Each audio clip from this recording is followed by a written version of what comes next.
ambe ala waleɲuman dɔn ka ala barika da. An bɛ Kucala yan bi an nana an ka sɛku n'o ye Fakirullah a sɛku Yakubu Dukure ka na a bilasira Kucala. Conférence ba min ni organisé la Hizbu Dayimu cɛdenw fɛ ani plateforme ka fara Nurulahi kan ani Kucala diinɛ ɲɛmɔgɔw fo ka taa se alimami yɛrɛ ma n'o ye misiriba alimami ye. An bɛ se k'a fɔ Kucala diinɛ mɔgɔw bɛɛ lajɛlen farala ɲɔgɔn kan ka conférence organisé. Nimisiwasa belebeleba an y'o sɔrɔ an nisɔndiyara ka damina kɛ kunbɛli cogo ye. U y'an kunbɛ u y'an bonya kabini Kucala donda la jama de bɔra ka taa sɛku kunbɛ ka don ni an ye Kucala.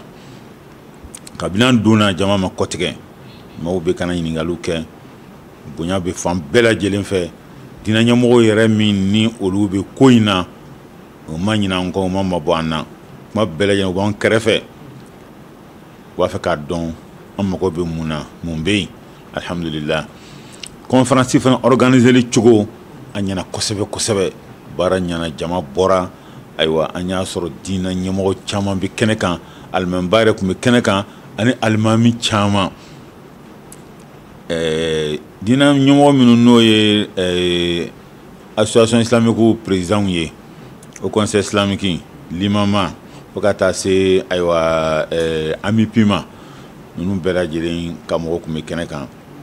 Jamana yɛrɛ sécurité mɔgɔw y'u cɛsiri belebele kɛ ko in na. Nin yɔrɔ in na an bɛ to min kɛ Adama Jalo a n'a ka cɛdenw an bɛ foli k'a ye olu min fana bɔra ka taa an kunbɛn. Déplacement fɛn fɛn kɛra u bila la délégation ɲɛ ka taa n'anw ye. U se yɛrɛ ka sécurité fana bɛ respecté cogo min na u ye cɛsiri ba k'o la. Alal haqiqa conférence kɔni an b'a fɔ a kɛra tare tare a kɛra wasa ye. Ustaz fana alhamdulillah komi bɛɛ lajɛlen b'a dɔn cogo min na i bɛ fɛn min dɔn o tɛ bala i la. N y'a mɛn aw yɛrɛ la bamanankan na ko su tɛ ko maa ni i dɔnko cɛ. Donc Sɛku Yakubu Dukure kuma o kuma ni kuma kɔni sɛmɛna a la o kuma tun bɛ fɛn min kan n'o ye silamɛya martaba saba ye al-islam al-iman al-ihsan. A y'a ɲini k'a b'o développer alhamdulillah a dɔ fɔ a la caman yɛrɛ fɔra a la faamuyali belebeleba kɛra. Silamɛya mago bɛ fɛn min na bi a kuman'o kan kosɛbɛ kosɛbɛ maaw fana ɲininkaliw kɛ o fana caman jaabira. An bɛ se k'a fɔ conférence alhamdulillah laɲini kun ye min ye o sɔrɔla a sɔrɔla a diyara anw ye kosɛbɛ kosɛbɛ. An bɛ Kucalakaw bɛɛ fo ka diinɛ ɲɛmɔgɔ bɛɛ fo ka Kucala silamɛ bɛɛ lajɛlen fo k'a fɔ ko ala k'an bɛn ni ɲɔgɔn na caman ma. An ti bɔ kuma na an ka sɛku yɛrɛ fo a sɛku Yakubu Dukure Fakirullah an b'a fo ka dugawu k'a ye a ka majigi la ani a ka disponibilité la k'a yɛrɛ bila k'a fɔ n bɛ yen silamɛw ka bolo kan a b'o min kɛ ala k'a sara la. A y'a yɛrɛ majigi ni maa min yɛrɛ majigi ala b'i kɔrɔta. Donc o majigi min n'a y'o kɛ ala ka k'a ye kɔrɔta ye. A sɔnna waati bɛɛ lajɛlen na ala ko kɔni n'o de fɔra ka wele la a b'o wele jaabi waati min yɛrɛ fisa maa si ma tellement que courage b'a la. N'i ye Sɛku Yakubu Dukure sigi 20h 2h du matin b'a sɔrɔ a sigilen mais tant que n'i kɔnɔ k'i bɛ diinɛ de ɲɛɲini dɔrɔn a tɛ découragé a tɛ se ka taa bila. Donc bɛɛ tɛ se o la.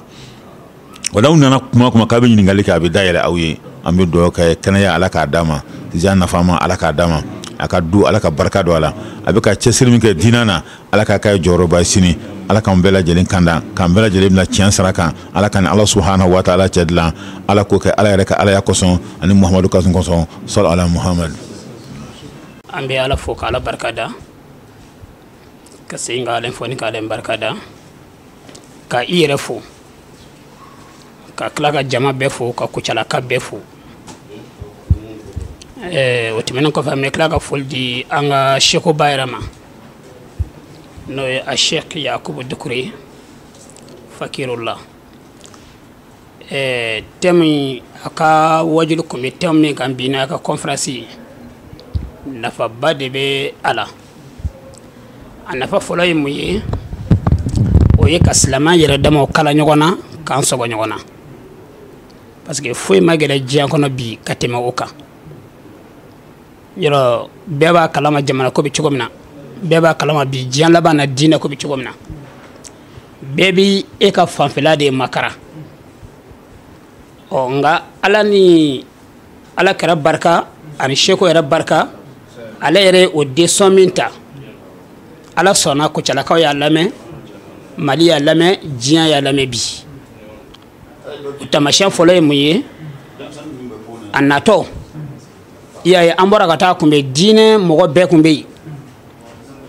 e tijaniya o e kadiriya o e sufi o e sunamɔgɔw o diinɛ bolofara si tɛ Kucala diinɛ min bolofara dɔ kun tɛ yen a kun bɛ yɔrɔ la wa conférence fana kɛyɔrɔ la bi diinɛ bolofara si tɛ yen min mɔgɔ dɔ kun tɛ yen yɔrɔ o la an b'a dɔn k'a fɔ a ka wulikajɔ ye min ye a b'a kɛla ala de kama i b'a dɔn yan de parce que n'i ye mɔgɔw wele ko ala ko ni a bɛ i dusukun na mɔgɔw b'i laminɛ nka n'a t'i dusukun na hali ni bɛ mɔgɔ k'i laminɛ mɔgɔw tɛ se a nafa fɔlɔ kɛra o ye a nafa filanan a kɛra sababu ye an y'a dɔn ja silamɛya yɛrɛ ye min ye an y'o dɔn ne y'o dɔn an bɛɛ y'a dɔn Kucala bɛɛ y'a dɔn e m'a ye alimami kun kɔntalen no cogo min na karamɔgɔ kɔntalen no cogo min na parce que kuma dɔ bɛ bɔ o sazi da a ka di maa caman ye k'a fɔ nka kuma caman bɛ n'i y'a fɔ e kunkolo bɛ to a da fɛ ɔ nka ala ye olu kɛ mɔgɔbaw ye o bɛ se ka kuma ko caman kan fɛn tɛ bɔ a la parce que o ye dɔnni yɔrɔ ye alhamdulillah o kɛra a nafa filananba ye ɔ o yɔrɔ minnu filɛ n b'a dɔn k'a fɔ olu kɛra nafa ye nafa min bonyana mɔgɔw yɔrɔ bi kosɛbɛ ɔ nka ne kɔni nafa min bonyana ne kɔni ma conférence ko in na ka tɛmɛ a bɛɛ kan o ye adamadenw dusukun kununa adamadenw hakili dayɛlɛla kosɛbɛ kuma caya ko tɛ kuma surunya ko tɛ yɔrɔ papier min b'a bolo bɛɛ ye papier ye n'a fɔra ko conférence ka kɛ nin kan hali kalo 11 papier tɛ ban nga a ye kungurunin min ta k'o fɔ tiɲɛna a ye ne dusukun lafiya wa a ye bɛɛ fana dusukun lafiya parce que an y'a dɔn ja silamɛya kuma caman bɛ fɔra silamɛya kɔnɔ ja o si tɛ a ye silamɛya bɛ an kɔrɔ ko nɔgɔn don nga an yɛrɛ dama bɛ kan k'a gɛlɛya ɲɔgɔn bolo ala k'an ni sababaw bɛɛ minnu kɛra sababu ye ka ko organiser fɔlɔ n bɛ foli bila olu la minnu kɛra sababu ye ka Ustaz Yakubu déplacer ka bɔ a sigiyɔrɔ la ka na mɔgɔninfin denmisɛnniya tɛ mɔgɔ tiɲɛ wa mɔgɔninfin i yɛrɛ ka cogoya o de bɛ i tiɲɛ n'o tɛ denmisɛnniya tɛ mɔgɔ tiɲɛ n m'a dɔn ni i y'a faamuya parce que munna minnu y'a déplacer cɛkɔrɔba sijaw tɛ o ɔ nka hali o ta n'a don bɛɛ foli belebeleba bɛ di Ustaz yɛrɛ fana ma a den a mɔden minnu y'a déplacer dɛ a mɔden bɛ dɔw bɔ nka i bɛna ye a sɔnna ka n'a sigi ka olu lamɛn e b'a dɔn o ye majigi dan ye dɛ donc n'an ye foli d'a ma minnu y'a déplacer ka na an bɛ foli di o ma ani diinɛ bolofara minnu farala ɲɔgɔn kan an bɛ foli di o ma an ka Kucala faamaw an b'olu fɔ kosɛbɛ karamɔgɔcɛ Kucala faamaw Mali kɔnɔ a ɲɔgɔnna ka dɔgɔ n'an ko an b'a fɔ kɛrɛnkɛrɛnnen ma an ka kumadan yɛrɛ foliba b'a ye dɛ foliba b'a ye ka d'a kan kabini Ustaz nana yɔrɔ bɛɛ y'a ye a ka mobili kɔnɔ a bɛ boli ka jɔ min na ale yɛrɛ de bɛ kan ka bila délégation tɔ ɲɛfɛ ko bɛɛ lajɛlen na fo a na se ko ban waati ma o ye belebele ye dɛ karamɔgɔ ala kanu de b'o kɛ n'o tɛ ala t'o kɛ bɛɛ ye ani an ka dɔnyɛkɛ min bɔra kurikan na yɔrɔ a bɛɛ y'a ka mobili kɔnɔ tile joli a b'a nɔfɛ ka boli karamɔgɔcɛ faamaya tɛ mɔgɔ tiɲɛ foyi tɛ maa tiɲɛ min ye maa tiɲɛ dɛ adamaden ni i banna ala la o dɔrɔn de b'i tiɲɛ i bɛ se to diɲɛ baara bɛɛ la i bɛ ala ko kɛ an b'o fɔ o ka o cɛsiri la ka sanpɛri pɔnpe mɔgɔw fɔ ka alimamiba a n'a kɔ jama bɛɛ fɔ ka Kucala alimami bɛɛ fɔ ka dugutigilakaw fɔ ka jamatigilakaw fɔ an ka foli bɛ bɛɛ lajɛlen ye ka tila ka aw yɛrɛw fɔ aw ni cɛsiri aw ni wuli ka jɔ ala ka aw sara ka bɛɛ lajɛlen sara ni baara ɲɔgɔnna caman na ala ko kɛ ala kɛra bonya kama sali ala rasuli nimisiwasa yɛrɛ fɔlɔ min fɔlɔ an sɔnna an ye seko wele a sɔnna k'an ka wele jaabi o y'an ka nimisiwasa fɔlɔ ye a filanan an ka diinɛ ɲɛmɔgɔ n'o y'an ka alimamikɔrɔba ye donc an ka ci sera a ma k'a fɔ ko seko kan ka na Kucala yan nɔ a sɔnna k'an ka wele jaabi ka tila ka jɔ an ɲɛfɛ a ko bɛɛ lajɛlen na donc o ye nisɔndiya filanan ye donc nisɔndiya sabanan mɔgɔw bɔra kosɛbɛ parce que bi bɛnna don min ma n'i ka ko organiser ka bɛn bi ma Kucala yan nɔ kuranɛjigi baden de bɛ yen nɔ ka tila ka ye mɔgɔw nana misiri kɔnɔ cogoya min na a balila bɛɛ de la donc o ni kɔni nisɔndiyalen don n t'a dɔn dan yɛrɛ tɛ nisɔndiya min na quoi voilà association saba min jɛla ka ko organiser n'o ye Hizbu Dayimu ye ale ni plateforme Jeunes Musulmans du Patriote n'o ye Abubakar ka jɛkulu ye ani Nurulahi bon halisa ko kɔni min kɔni bɛ ɲini u fɛ parce que nin ko in dala bɛɛ de kɔrɔ k'a jira ko Ala ko de don donc u fana donna la u ma kɛ nata foyi kɔsɔn donc u fana donna la Ala ko in de kɔsɔn an bɛ foli lase u ma kosɛbɛ kosɛbɛ halisa an ka jɛ k'an bolo di ɲɔgɔn ma i n'a fɔ thème tun bɛ min kan bi n'o ye la ilaha illallah ko ye donc o de y'an bɛɛ fara ɲɔgɔn kan halisa u k'u jija u ka bolofara ko ninnu dabila silamɛya surusu dɔnnen don i b'a dɔn Seko y'a fɔ k'a fɔ k'ale tɛ siran wajibi a fɔli fana ye parce que ale b'a dɔn bon i b'a sɔrɔ sisan donc bɛɛ k'i hakili de t'o la an ka farafarali ninnu dabila a mana kɛ cogo kɔni karamɔgɔ dɔw kanu b'i la ka tɛmɛ dɔ kɔni kan mais i ka n'o lajɛ i ka kira lajɛ ci min donna kira da kan na an ka ɲɔgɔn minɛ o dɔrɔn kama an ka farafarali ko ninnu dabila n tɛ taa nin ka ko la n bɛ taa nin ka ko la parce que ni nin tɛ tɔn kelen na bon a bɛ na ni a dusukun fɔni ɲɔgɔn kɔ quoi bon silamɛ dun bɛɛ de dusukun ye kelen ne hakili la inshallah ne bɛ se k'o de fɔ nin tɔn saba in bɛɛ lajɛlen an halisa an ka ɲɔgɔn minɛ ko nataw bɛ yen nɔ Seko yɛrɛ y'a ka dayɛlɛ bɛɛ lajɛlen i n'a fɔ a y'a fɔ an ye cogo min na hali zoro yɛrɛ ni alimamikɔrɔba y'a wele Kucala yan nɔ parce que a yɛrɛ nana a wasara kosɛbɛ kosɛbɛ bon jamana kɔni halisa jamana mago bɛ dugawu la i n'a fɔ Seko y'a fɔ cogo min na Ala yɛrɛ mago bɛ jamana in na nin waati in na parce que mɔgɔw bɛ yen nɔ olu sen ka don jamana koko kuma na a daminɛna nin waati in na o kɔni kumana la ka tɛmɛ walima o kumana n'o ka so kɔnɔ mais k'a da kɛnɛ kan yɛrɛ o kɔrɔ ko jamana in ɲɛda dɔ de ta nin waati in na donc halisa dugawu min kɛla ni dugawu jaabi jamana ka dugawu jaabi de bɛ ka bɔ ten mais i b'a sɔrɔ a mana kɛ cogo i ka hɛrɛ sɔrɔ walasa ka hɛrɛ sɔrɔ fo tɔɔrɔ dɔw de ka bila a ɲɛfɛ donc tɔɔrɔ min Mali ka nin waati in na an ka a da Ala ka Ala jarabiw de don hɛrɛ fana ɲɛbila de don donc a kana bala an na quoi bɛɛ b'a dɔn kɔni jamana bɛ lahala min na bɛɛ jigi b'a kan k'a fɔ ko an kan ka bɔ dingɛ dɔ kɔnɔ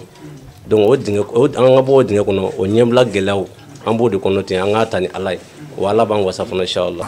Ala ka ne sababa bɛɛ anw ka baara tɛ foyi ye Ala ko ni Ala kira ko kɔ Kucala yan an bɛ Ala fo ka Ala waleɲuman dɔn ale min ye bi dugu ɲuman kɛ an kɛnɛ na n'an ka Seko lahɔrɔma ye kami anw bɛɛ Kucala yan baara foyi tɛ anw na diinɛ baara kɔ o maa min Yaku Dugure bi ko tɛ anw bɛ karamɔgɔ in dɔn kojugu anw n'a bɛ ɲɔgɔn dɔn waati min na la o y'a sɔrɔ aw bɛɛ ka dɔgɔ nin t'a siɲɛ fɔlɔ ye Kucala yan nin t'a siɲɛ fɔlɔ ye yan k'a minɛ yan fo Sikaso anw b'a dɔn o ye dɔn dan ye karamɔgɔkɛ in ka lasiriw a bɛ taabolo minnu kan n'an ko taabolo y'an kun minɛ k'a bɔ Ala de y'an seere ye Ala b'an dusuku de la karamɔgɔ bɛɛ bɛ na Kucala yan bɛɛ b'i ta fɔ ka taa nka tiɲɛ na min t'a don an dusukun na ka Ala ko kɛ nɔrɔ y'an dusukun na Yaku Dugure Yaku Dugure donc o la n'a ye ɲininkaw la fɛn b'an kun ni an kan cɛw la an kan k'o fɔ nka mais n'i kɛra jama baarakɛbagaw ye i b'i ta bɛɛ lajɛlen to i kɔnɔ parce que a bɛɛ ka diinɛ ɲɛmɔgɔ la anw fɛ bɛɛ n'i ka taasira denmisɛn minnu ye nin jɛkulu labɛn Kucala yan anw y'u kanu k'a sɔrɔ hali an n'u ma sigi ka kuma parce que an bɛ arajo lamɛn ni émission foyi tɛ passé arajo wasa in na yan ne ne Abdulaye ka arajo t'a la n b'a fɔ n baarakɛɲɔgɔnw ɲɛna i y'a faamu dɛ donc o la an bɛ welekan min bila a jɛkulu mɔgɔw ma yan donc an ka hakili to ɲɔgɔn na anw pɛrɛlen an b'u ka bila la mais baara a ka gɛlɛn i bɛ taa sɔrɔ i bɛ baara kɛ i yɛrɛ b'a ɲini i b'a ɲɛ a bɛ se ka kɛ i bɛ don dɔ gosi la mais jama baara tɛ taa o kɔ anw pɛrɛlen don an bɛ banɛni ku an bɛ fanɛni ku an bɛ fɛn bɛɛ ku n'o tɛ anw fɛn o fɛn filɛ nin ye hali n'i y'a ye bi kuranɛjigi ka ca dugu in kɔnɔ yan fo k'a dama tɛmɛ mais an y'an se bɛɛ kɛ pour que nimisi wasa bɛ se ka sɔrɔ donc n'o tɛ sinon n'a y'a sɔrɔ kuranɛjigi ninnu tɛ mɔgɔ tɛ ku misiri in na ne yɛrɛ min filɛ ne ye n ka téléphone de fa sura appel caya kama yala karamɔgɔkɛ in a bɛna heure baara in daminɛ heure jumɛn na ama dɔw bɛ yen olu ka den saba bɛ kuranɛjigi in na dɔw ka den naani b'a la o bɛlɛmasiraw b'a la olu ye an kɛ tan mais hali bi jama min dila an ma an ma jɔ la fiyewu ye ko ye fo ban quoi donc an b'aw fo